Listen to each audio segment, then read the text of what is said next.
I would like to thank the organizers, the Taj Literary Festival organizers, Mr. Bridge and Elvalji and the others who have taken so much effort to put this thing and in all the changes that have happened in the last moment. But despite all the difficulties, you have put up a great show. And I'm really honored to be a participant in this particular event. Thank you so much for inviting me for my book release. It's a great honor. Thank you. Well, I think you got a little bit of introduction about me, but let me just give you again a little background about myself. I come from the eastern part of India, that is from Orissa. I have majored in human resources. This was years back, and I left the human resources job about 10 or more years ago. And right now, last couple of years, I've been working in personal development, in personal growth, or you would call it yoga and the inner life, what makes us heal and whole, what makes us happy. So that's my pursuit. And in the last couple of years, whatever has been my experience, I have kind of put it in the book, but actually what made me write this book was that I was a victim of domestic violence, of physical abuse. Well, you might say that, so what's great about domestic violence and physical abuse? There's nothing great. I mean, everywhere in the world it happens. Well, the book opens, it engagingly opens to the highest, the unique quality of the human potential to its best. That is, to transform a personal tragedy into a triumph, or to turn one's predicament into a victory or human achievement. That is the basis of this book. Well, it's not easy to speak about your personal experiences, but my intention was to give hope, to give a life purpose to those who are going through this kind of a trauma or this kind of suffering. What physical violence or physical abuse is it's very harrowing and life-threatening. But it's not that one. There are times when your body is in difficulty, it's in great pain.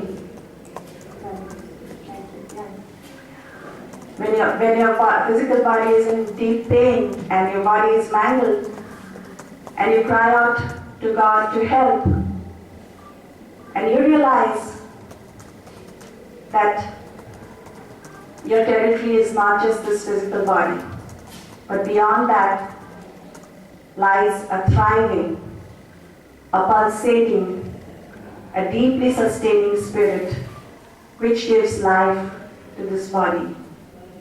And that's the formative, that's the transforming power. That's where the power comes for us to go ahead, to walk this life, to have understanding and to have healing.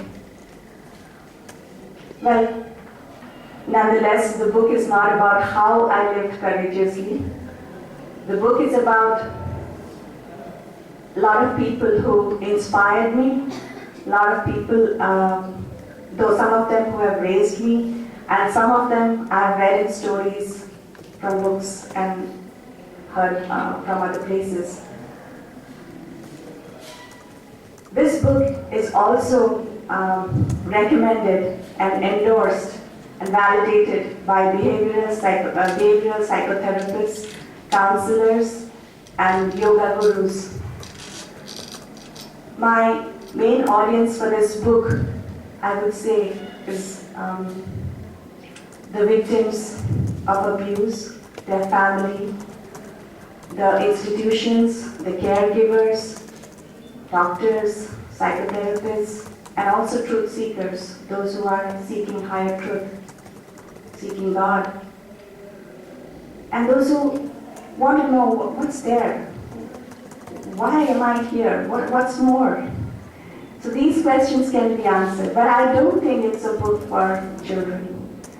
So forgive me, and I would say each one of us, was a child once upon a time, and one grows into life, and life teaches you certain things. You treasure the good as well as the bad. It depends how you want to turn the bad and how you want to see it, because there is a treasure in the bad also. I would once again thank the Taj Literature Festival and all the organizers and people in the stage. I'm deeply, deeply grateful for such luminaries and eminent people in the field of literature honoring me with the book release. I'm very grateful. Thank you so much. And thank you once again, Shivani. Thank you, Britsa. That was thank you for sharing these personal moments with us, and also it was very moving narrative, which you just said. Although it's not for children, but there comes a time when we have to read about things which may be unpleasant to speak of, but end up giving us courage. And that's the more pleasant feeling, the feeling of having overcome. As she said, the dissociation of bodily pain not defining who you are. I salute you for that moment. And if I may say so, today in the festival, this has been the most moving and personally touching moment for me. I have been interacting with luminaries, authors, Bridget, people like Shobha Dey, Vinita Rangia, Milan Bora, you name it. And this is the moment which made me validate, मैं यहाँ क्यों हूँ? मैं अपनी practice, work, surgery छोड़कर यहाँ क्यों हूँ? Why am I here? Is this moment. Thank you very much. We wish you all the best.